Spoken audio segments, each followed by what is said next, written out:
우리 함께 인사하겠습니다. 잘 나오셨습니다. 성도님 얼굴만 봐도 은혜가 됩니다.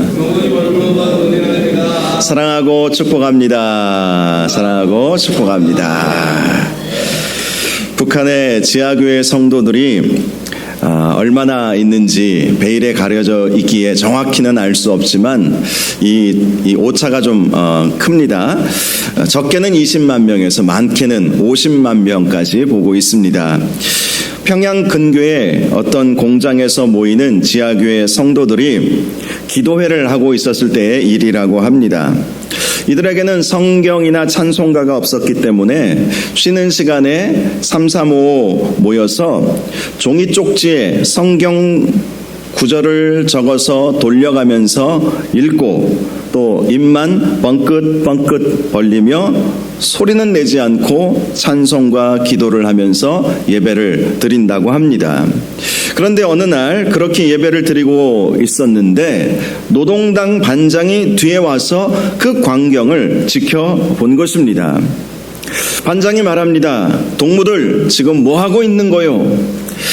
노동당 반장에게 들켰다고 생각하자 그 자리에 있었던 사람들은 얼굴이 사색이 되었습니다. 그런데 그때 한 여자 성도가 우리는 지금 독서 모임을 하고 있습니다. 동무도 같이 앉아서 안 하시려고 라고 제안을 했습니다. 그 여자 성도는 죽으면 죽으리라 라는 마음으로 그 반장에게 같이 앉으라고 권유를 했던 것이죠. 그 반장은 영문도 모르고 그 자리에 한참 앉아 있다가 실증이 났는지 동무들이나 많이 하시오 하면서 가버렸습니다. 하나님께서 그 반장의 눈과 귀를 가리워 주신 것이지요. 분명히 성경을 돌아가면서 읽고 서로 기도하고 입을 뻥긋뻥긋하면서 그들만 아는 찬양이었겠죠. 그런 시간이 있었음에도 불구하고 그 자리에 앉아 있었던 반장은 도대체 이 사람들 뭐 하는 것인가? 뭔 쪽지를 주는데 그 내용도 잘 모르겠고 그래서 실증이 나서 동무들이나 많이 하시오 하고 그 자리를 떠난 것이죠. 하나님이 그 반장의 눈과 귀를 가리워 주신 것입니다. 그 반장이 자리를 떠나자 그 자리에 있던 지하교회 성도들은 하나님께 눈물로 감사했습니다. 그리고 위기의 순간에 하나님을 찾으면 하나님께서 지키시고 보호하여 주신다라는 사실을 깨닫게 되었습니다. 지금도 북한에서는 이러한 기적들이 일어나고 있다고 합니다. 비록 마음껏 소리내어 찬양하고 기도하고 예배할 수는 없지만 하나님을 간절히 찾는 그들을 하나님께서 지키시고 보호하여 주시는 것이죠. 그래서 20만 명에서 50만 명이나 되는 지하교회 성도들이 주님을 예배하고 있는 것입니다. 야곱은 자신의 아들들이 디나의 일로 인해서 세겜 성읍의 모든 남자들을 죽이고 세겜 성읍을 약탈하는 사건이 벌어지자 두려워할 수밖에 없었습니다. 이 일은 야곱 가정이 가나안 족속들에 의해서 몰살당할 수도 있는 위기였습니다. 그러나 야곱은 그저 두려워할 수만은 없었습니다. 이 문제를 가지고 야뽕 나루터에서 하나님과 씨름하듯 기도했듯이 이 문제를 가지고 하나님 앞에 간절히 기도했습니다. 그리고 그 기도는 하늘에 닿았고 하나님은 야곱에게 나타나 주셨습니다. 그리고 말씀하여 주셨습니다. 오늘 본문 1절을 보면 일어나 베델로 올라가서 거기 거주하며 내가 내 형 에서의 낯을 피하여 도망하던 때에 내게 나타났던 하나님께 거기서 제단을 쌓으라 라는 말씀을 해 주신 것입니다. 베델로 올라가라는 것이죠. 이 베델은 야곱이 20여 년 전에 형 에서를 피해서 바단 아람으로 가는 길에 하나님을 인격적으로 만났던 곳이었습니다. 당시에도 야곱은 두려움에 떨어야만 했습니다. 자신의 탐욕으로 인해서 아버지를 속이고 형을 속여서 장자의 축복권을 자기가 빼앗음으로 인해서 형이 그것을 알고 그를 죽이려고 했기 때문이었습니다. 더욱이 지난 77년간 살아왔던 고향 땅과 아버지와 어머니를 떠나 미지의 땅 한 번도 가보지 않았던 이 하란 땅으로 가야 했기에 그는 더욱 두려울 수밖에 없었던 것이지요. 그 두려움 속에서 그는 하나님을 찾았죠. 주님, 용서하여 주옵소서. 나의 실수가 너무 컸습니다. 그렇게 두려워하며 떨면서 기도하던 야곱에게 하나님께서 나타나 주셨던 것이지요. 그리고 하나님은 야곱에게 약속해 주셨습니다. 마음껏 두려워하지 말고 바다나람으로 떠나라. 너를 반드시 이곳으로 다시 돌아오게 하겠다. 하나님은 약속해 주셨습니다. 하나님을 만난 야곱은 다시 제가 이곳으로 돌아오게 되면 이곳에 제단을 쌓겠습니다 라고 약속을 드렸습니다. 하지만 야곱은 가나안 땅에 돌아왔음에도 불구하고 베델로 올라가지는 않았던 것이지요. 그래서 하나님께서 너의 지금 이 문제를 해결하기 위해서는 네가 소원했던 것, 네가 기도했던 것, 나에게 다짐했던 그 약속을 그대로 이루라 라고 말씀을 하셨던 것입니다. 20여 년 전 형 에서의 낯을 피해서 도망하던 때에 네가 이 베델에서 나를 만나지 않았느냐? 다시 그곳으로 가서 제단을 쌓으라. 이렇게 말씀을 하여 주신 것이죠.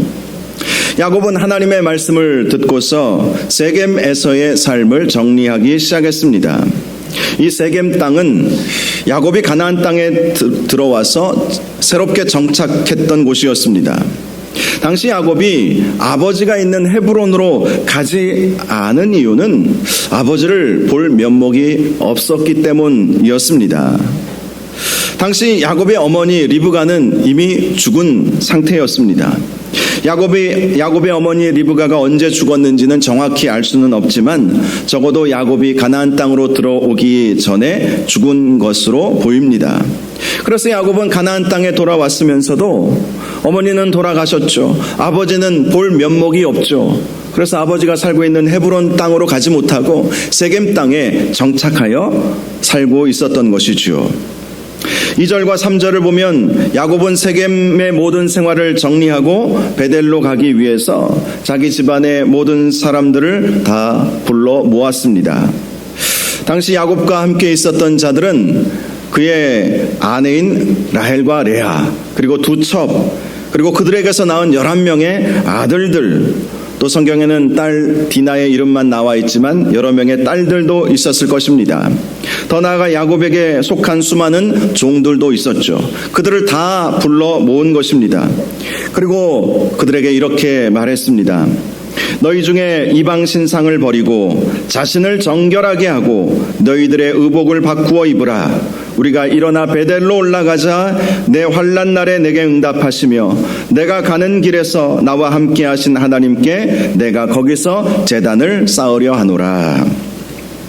이 말씀을 보면 야곱이 자기 집안의 모든 사람들에게 베델로 올라가기 전에 세 가지를 먼저 행해야 한다라고 말한 것을 발견할 수 있습니다.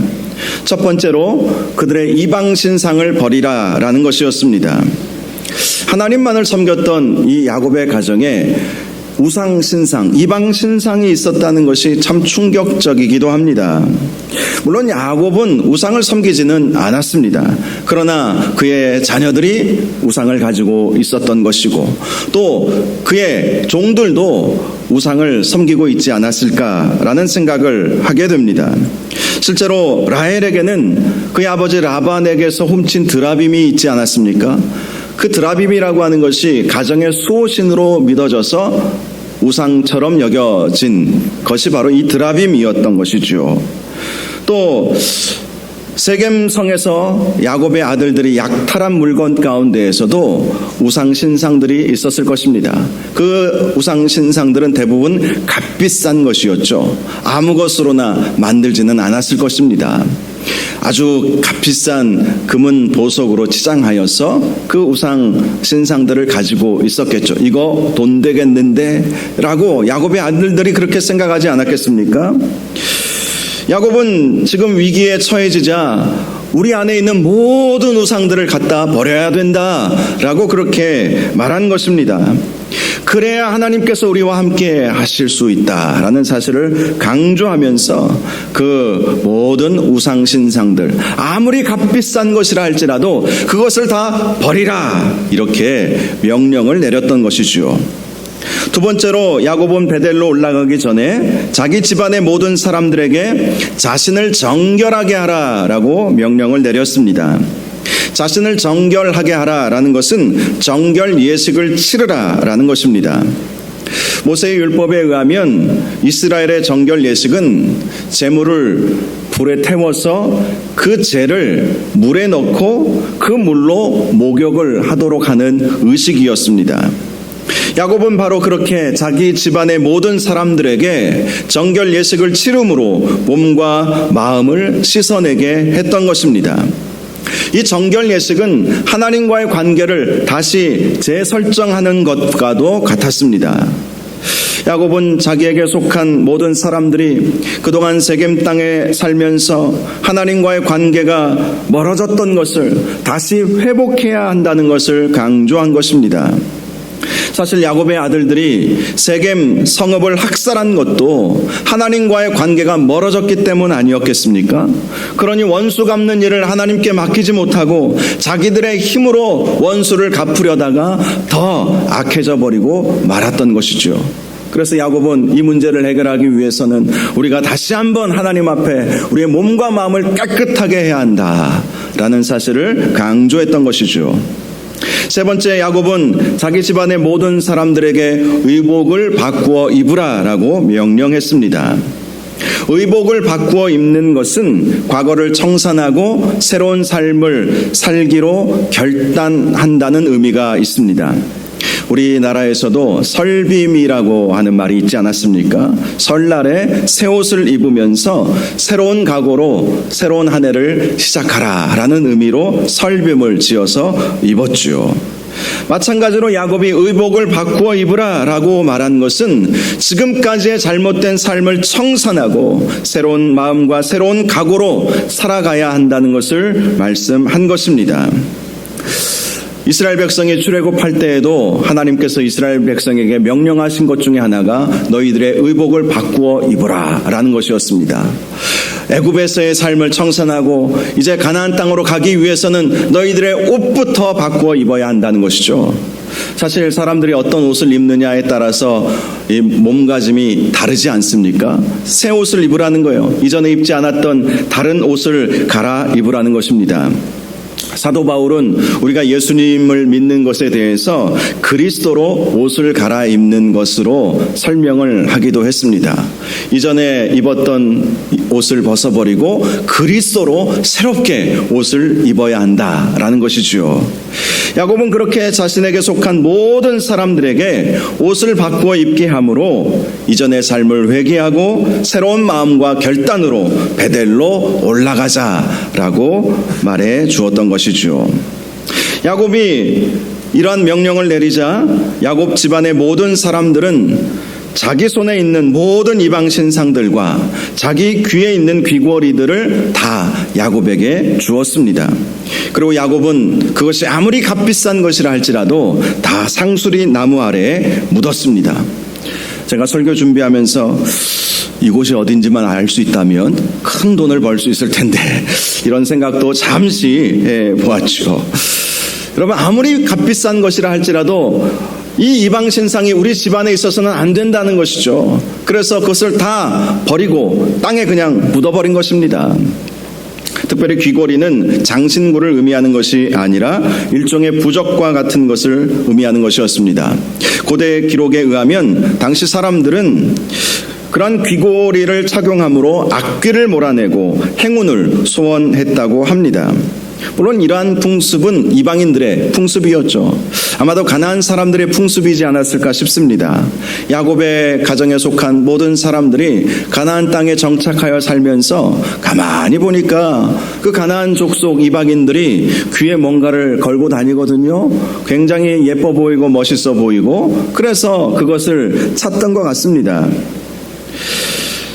그런데 야곱은 그렇게 가나안 사람들의 풍습에 따라 살던 모든 것들을 다 버리게 했던 것이죠.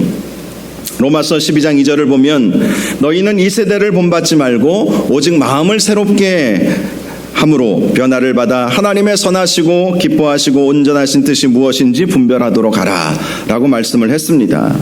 야곱도 자신의 가정에 속한 모든 사람들에게 가나안의 잘못된 풍습을 다 버리고 하나님의 선하시고 기뻐하시고 온전하신 뜻을 이루며 살아가기를 원했던 것이지요.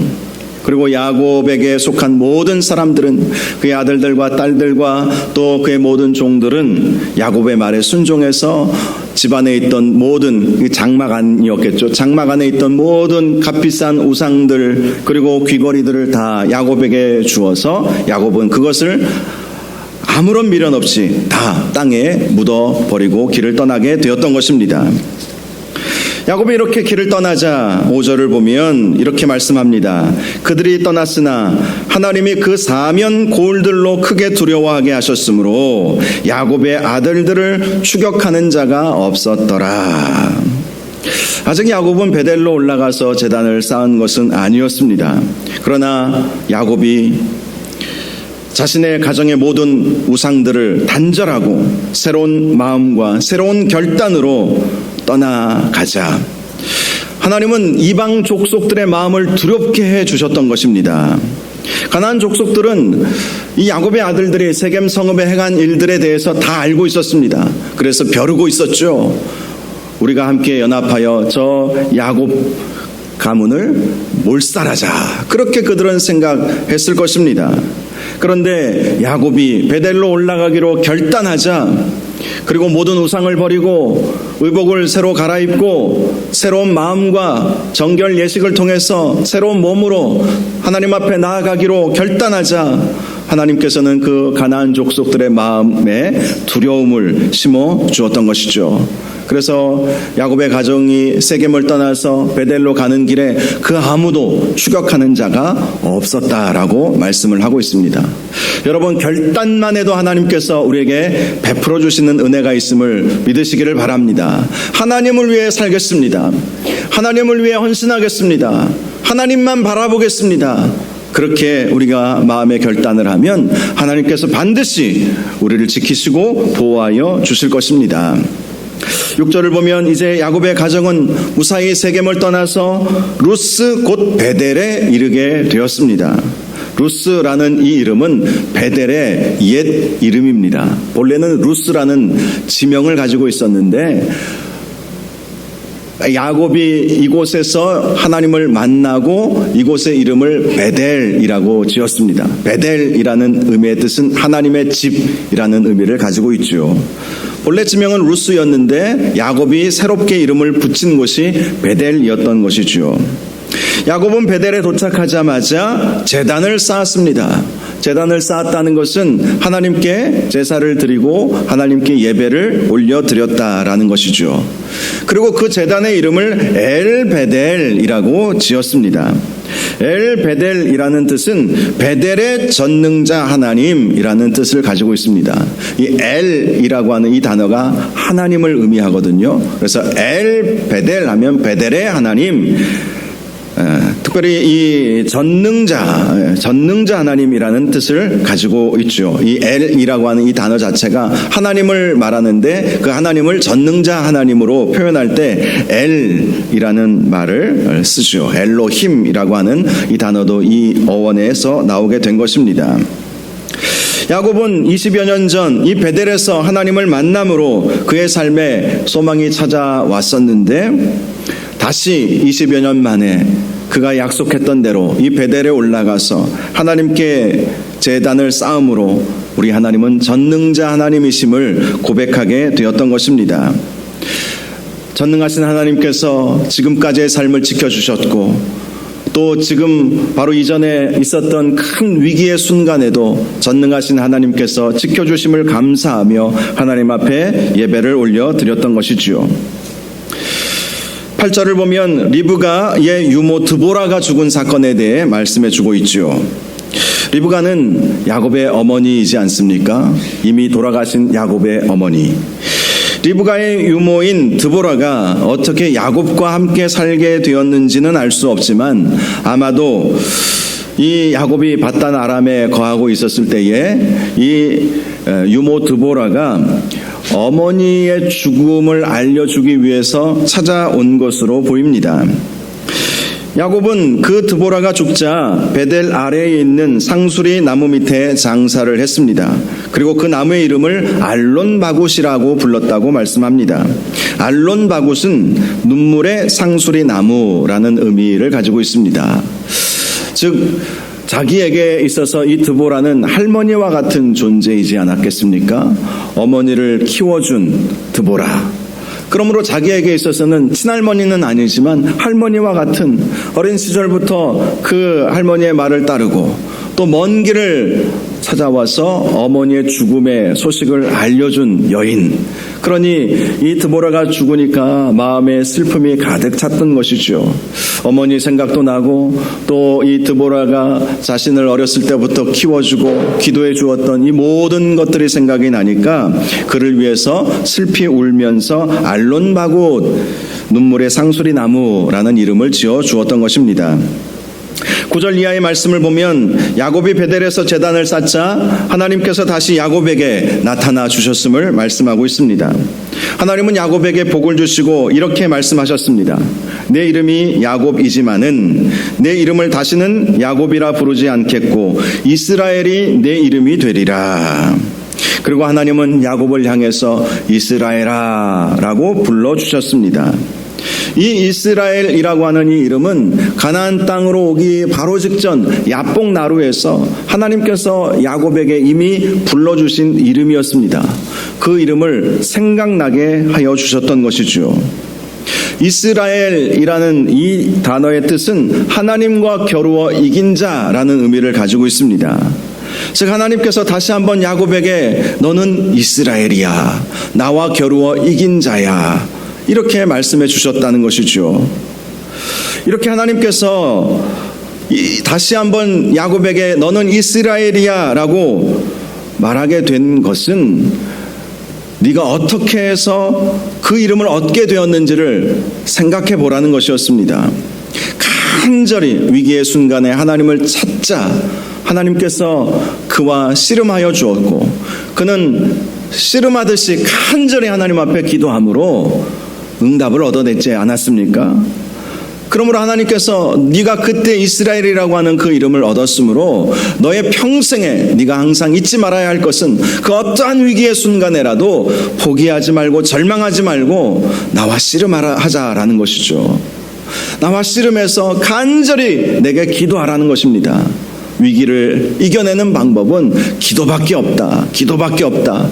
너는 이스라엘이야. 나와 싸워 이긴 자야. 물론 하나님께서 봐주신 것이지만 네가 그만큼 간절히 기도했기에 형 에사와의 문제도 풀어내지 않았느냐. 네가 그만큼 간절히 기도했기에 너의 아들들이 실수를 저질러서 가나안 족속들에 의해서 몰살당할 그 위기를 이겨내지 않았느냐. 앞으로 너의 삶에 있어서 항상 기도해야 된다는 사실, 너는 그것을 잊지 말라. 기도를 멈추지 말라. 쉬지 말라 라고 말씀하여 주시는 것이죠.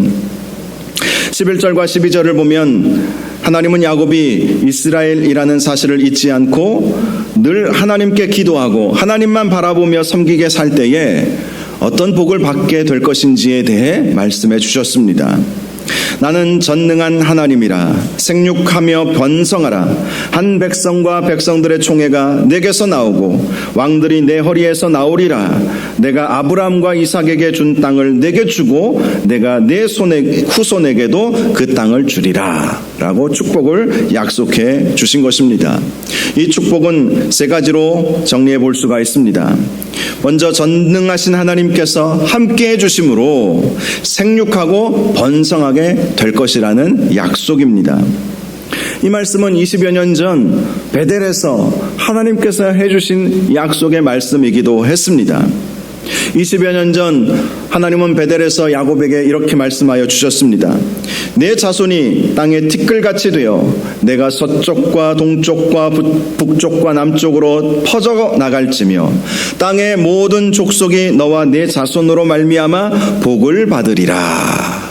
20여 년 전에 하나님께서 이런 약속을 해주셨는데 이제 그 약속을 본격적으로 이루어 주시겠다라고 하나님께서는 약속하신 것이죠. 나는 전능한 하나님이라 생육하여 번성하라. 네가 전능한 나를 바라보며 살면 생육하고 번성케 해주겠다는 이 놀라운 약속이 반드시 이루어질 것이라고 말씀하여 주신 것입니다. 두 번째로 한 백성과 백성들의 총회가 내게서 나오고 왕들이 내 허리에서 나오리라 라고 말씀하여 주셨습니다. 한 백성과 백성들의 총회는 이스라엘이 민족을 이루게 될 것임을 말씀하는 것입니다. 당시 야곱에게는 11명의 아들밖에 없었습니다. 그런데 하나님은 그 자녀들로 인해서 이스라엘이 한 백성이 될 것이고 총회를 이룰 정도로 큰 민족이 될 것이라고 약속해 주신 것입니다. 그리고 이스라엘 민족을 다스릴 위대한 왕들도 세우셔서 이스라엘이 민족으로만 머무는 것이 아니라 거대한 나라로도 만들어 주실 것을 약속해 주신 것입니다. 이러한 하나님의 약속은 야곱에게는 전혀 상상치도 못했던 일이지 않았을까요? 자기와 같이 초라한 한 사람이 어떻게 한 민족을 이루고 한 나라를 이룰 수 있을까? 그는 한 번도 생각해 보지 않았을 것입니다. 그런데 하나님께서 그 일을 이루겠다라고 약속하여 주셨던 것이지요. 그리고 그 일은 현실이 되었습니다. 야곱이 훗날 요셉이 총리로 있었던 애굽으로 가게 되지 않았습니까? 그때 갔던 사람은 75명이었습니다. 그런데 400년이 지나고 이 야곱의 가정은 이스라엘이라고 하는 큰 민족, 적어도 200만 명 이상이나 되는 그러한 큰 민족을 이루게 되었죠. 그리고 하나님은 그들을 출애굽시키시고 40년간 가나안 땅에서 훈련받게 하시고 또 사사시대를 거쳐서 다윗과 솔로몬 시대에는 강력한 나라가 되게 해주셨죠. 그리고 이 이스라엘이라고 하는 이 나라는 지금도 현존하고 있지 않습니까? 세상에 몇 안 될 거예요. 수천 년 동안 나라를 유지하고 있는 곳은 사실 얼마 되지 않을 것입니다. 물론 이스라엘이라고 하는 이 나라가 독립하게 된 것이 최근 일이지만 그러나 유대인들은 민족의 정체성을 늘 가지고 있었고 그리고 1160 몇 년, 5년인가요? 그때는 독립해서 나라를 이루고 지금까지 가장 강력한 나라로 이렇게 세워지게 되지 않았습니까? 하나님께서 야곱에게 해주신 그 약속을 그대로 지금도 이루어 주시는 것이죠. 세 번째로 가나안 땅을 주시겠다고 약속하여 주셨습니다. 가나안 땅을 주시겠다는 하나님의 약속은 단지 땅만 받게 된다는 것을 의미하는 것이 아니었습니다. 하나님의 이 영적인 계보가 야곱을 통해서 이어지게 하시겠다라는 약속이었습니다. 본래 이 가나안 땅을 주리라라고 하신 이 약속은 아브라함에게서부터 시작이 된 약속이었죠.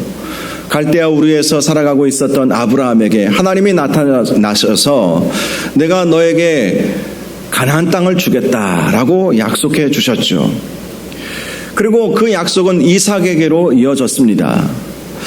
아브라함에게는 이삭만이 아들이 아니었죠. 이스마엘도 있었고 또 나중에 후처인 그두라를 통해서 5명의 아들들도 있었습니다. 그런데 하나님의 그 영적인 계보는 아브라함에게서부터 이삭에게로 흘러가게 되었던 것이죠. 그런데 하나님은 그 영적인 계보를 야곱에게로 흘러가게 해주시겠다고 약속하신 것입니다. 가나안 땅을 내가 너와 네 후손에게 주리라. 내 형 에서에게 주는 것이 아니라 너에게 주리라 이렇게 말씀하셨다는 것입니다. 이삭에게는 2명의 아들이 있지 않았습니까? 즉 야곱 입장에서는 자기의 형이 있었어요. 물론 자기가 장자의 축복권을 형과 아버지를 속여서 빼앗아 갔지만 얼마든지 에서가 내가 장자다 하면서 무효다 이렇게 말할 수도 있었을 거예요. 그런데 하나님은 아니다라고 말씀을 하셨다는 거예요. 아브라함, 이삭으로 이어져 오는 하나님의 영적인 축복의 그 계보가 에서가 아니라 너에게 이어지게 하겠다라고 약속해 주셨다는 것입니다. 하나님은 야곱이 베델에 올라가서 하나님께 제단을 쌓고 전능자 하나님이심을 찬양하자 이러한 축복의 약속을 해 주셨던 것입니다. 그리고 13절을 보면 하나님은 다시 하늘로 올라가셨습니다. 야곱은 하나님을 만났던 그곳에 돌 기둥을 세웠고 그 위에 전제물을 붓고 또 그 위에 기름을 붓게 되었습니다. 돌 기둥을 세운 것은 고대인들의 특징이었죠.